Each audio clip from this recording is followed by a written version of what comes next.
கர்த்தருடைய பரிசுத்த நாமத்திற்கு மகிமை உண்டாவதாக. இந்த காலை வேளையிலே உங்கள் அனைவரையும் ஆண்டவராகிய இயேசு கிறிஸ்துவின் இன்ப நாமத்தில் அன்போடு வாழ்த்தி வரவேற்கிறேன். இந்த நாளின் செய்தியின் தலைப்பானது ஏன் இத்தனை இன்னல்கள். இந்த உலகத்திலே வாழும் நாம் எங்கு இருக்கிறோம், எப்படி நமது வசதியான நிலையில் இருக்கிறோம் என்பது முக்கியமல்ல. எப்படி இருந்தும் எங்கு வாழ்ந்தாலும், மாளிகளே வாழ்ந்தாலும், குடிசை வீட்டிலே வாழ்ந்தாலும் நம்முடைய ஆவிக்குறைவ நிலைமையில் பின்தங்கி போய்விடக்கூடாது. அதுதான் முக்கியம். அதுதான் நமது மனதை மாற்றி நமக்கு சந்தோஷத்தை தரக்கூடிய ஒரு காரியம். நம்மை காட்டிலும் வசதியற்ற நிலையில் உள்ளவர்கள் ஏன் மகிழ்ச்சியாக வாழ்கிறார்கள்? அவருடைய பக்தி ஆண்டவருக்கு சொந்த வேண்டியதாய் கட்டாயமாக செலுத்துவார்கள். நீதிமொழிகள் 10:22 வாசிக்கிறோம், கர்த்தரின் ஆசீர்வாதமே ஐஸ்வர்யத்தை தரும், அதனுடைய அவர் வேதனையை கூட்டார் என்று நான் வாசிக்கிறோம். ஒருவேளை நம்மிடம் ஐஸ்வர்யமான காரியம் இருக்கலாம், வீடு இருக்கலாம், கார் இருக்கலாம், நல்ல வசதியாக இருக்கலாம். ஆனாலும்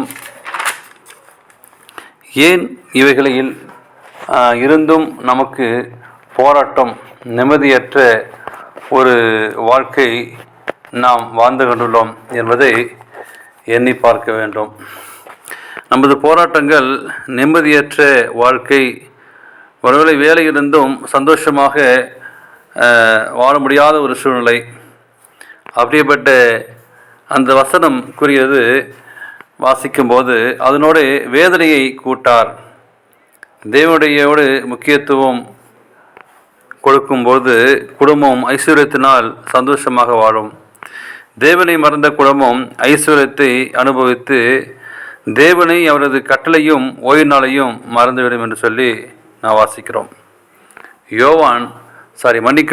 ஏசாயா 1:3 வாசிக்கும்போது, மாடு தன் எஜமானையும் கழுதை தன் ஆண்டவரின் முன்னணையும் அறியும், இஸ்ரவேலோ அறிவில்லாமலும் என் ஜனம் உணவில்லாமலும் இருக்கிறது என்றார்கள். நாம் அறிந்த சத்தியம் என்று என்ன? நம்மை வளர்த்து நமக்குடைய முன்னோர்கள் எந்த சத்தியத்திலே வாழ்ந்தார்கள்? இன்றைக்கு நாம் எதை பின்பற்றுகிறோம்? ஏசாயா சொல்கிறார், என் ஜனம் அறிவில்லாமலும் என் ஜனம் உணர்வில்லாமலும் இருக்கிறார்கள். என் ஜனம் இஸ்ரவேலர்கள். அப்படிதான் இஸ்ரவேலர்கள் தேவனையும் அவரது கற்பனையும் மறந்து போனார்கள். எத்தனையோ அற்புதத்தை பார்த்தார்கள். எகிப்திலிருந்து கானான் தேசம் போகும்போது செங்கடலை பிளந்து அனுபவத்தை பார்த்தார்கள். தேவன் அவர்கள் இரண்டாக பிளந்து அதில் கடந்து சென்றார்கள். ஒரு பெரிய அற்புதமாக இருந்தது. மன்னா பொழியப்பட்டது. ஒவ்வொரு நாளும் மன்னா பெய்தது. 6ஆம் நாளிலே இரட்டிப்பாக அந்த மன்னா பெய்தது. ஓய்வு நாளுக்காக அடையாளமாக அது பெய்தது. அதை அனுபவித்தார்கள், அதை உண்ணார்கள். ஓய்வு நாளே அதை மறந்து விடக்கூடாது என்பதற்காக அந்த மன்னா கொடுக்கப்பட்டது. அங்கே ஒரு பெரிய அற்புதம் நடந்தது. ஓய்வு நாளில் மன்னா பெய்யாதிருந்தது. ஆனால் அதற்கு முந்தைய நாளிலே மன்னா பெய்தது. 7 நாளும் அதை புசித்தார்கள். தேவனுக்கு பிரியமான அன்பான பிள்ளைகளே, நம்முடைய வாழ்க்கை எப்படி இருக்கிறது என்று பார்க்கும்போது மீண்டும் நம்முடைய வாழ்க்கையை புதுப்பித்துக் கொள்ள ஆண்டவர் நம்மை அழைக்கிறார். ஏன் ஏவாளுக்கு தேவன் சேதனை வந்தது?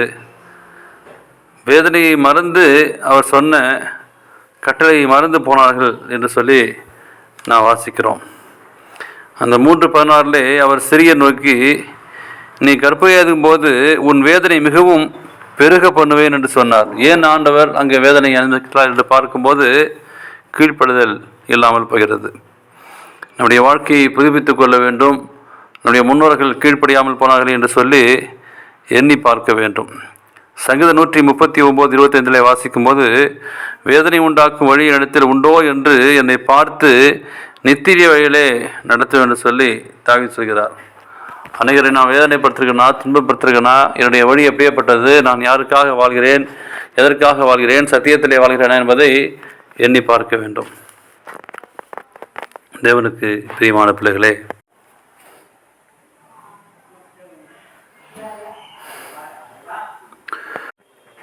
மார்க்கில் கூட நாம் வாசிக்கிறோம், சீயோன் குமாரத்தியே வேதனைப்படு, நீ இப்போது நரகத்திலிருந்து புறப்பட்டு வெளிகளில் தங்கி பாபிலோனுக்கு வரவழைக்கும் போவாய், அங்கே விடுவிக்கப்படுவாய். அங்கே கர்த்தர் உன்னை உன் சத்துருக்களின் கைக்கு நீங்களாக்கி மீட்டார் என்று சொல்லி நான் வாசிக்கிறோம். மார்க்கிலே வாசிக்கிறோம், உன் விசுவாசம் உன்னை ரட்சித்தது, நீ சமாதானத்திலே போய் உன் வேதனை நீங்கள் சுகமாகிற என்றார். ஒரு வேளை இதை பார்த்துக்கூட உங்களுடைய வாழ்க்கையில் ஏதாச்சும் வேதனைகள் இருப்பேன் ஆண்டு சமூகத்தில் ஒப்பு கொடுத்து இந்த மாலை வேளையில் நடக்கிற தேவனுடைய சத்தத்தை நாம் கேட்போம். ஒவ்வொரு காலையும் நாம் அது சத்தத்தை கேட்போம். தேவன் கிருபையாய் உதவி செய்வாராக. ஆமென்.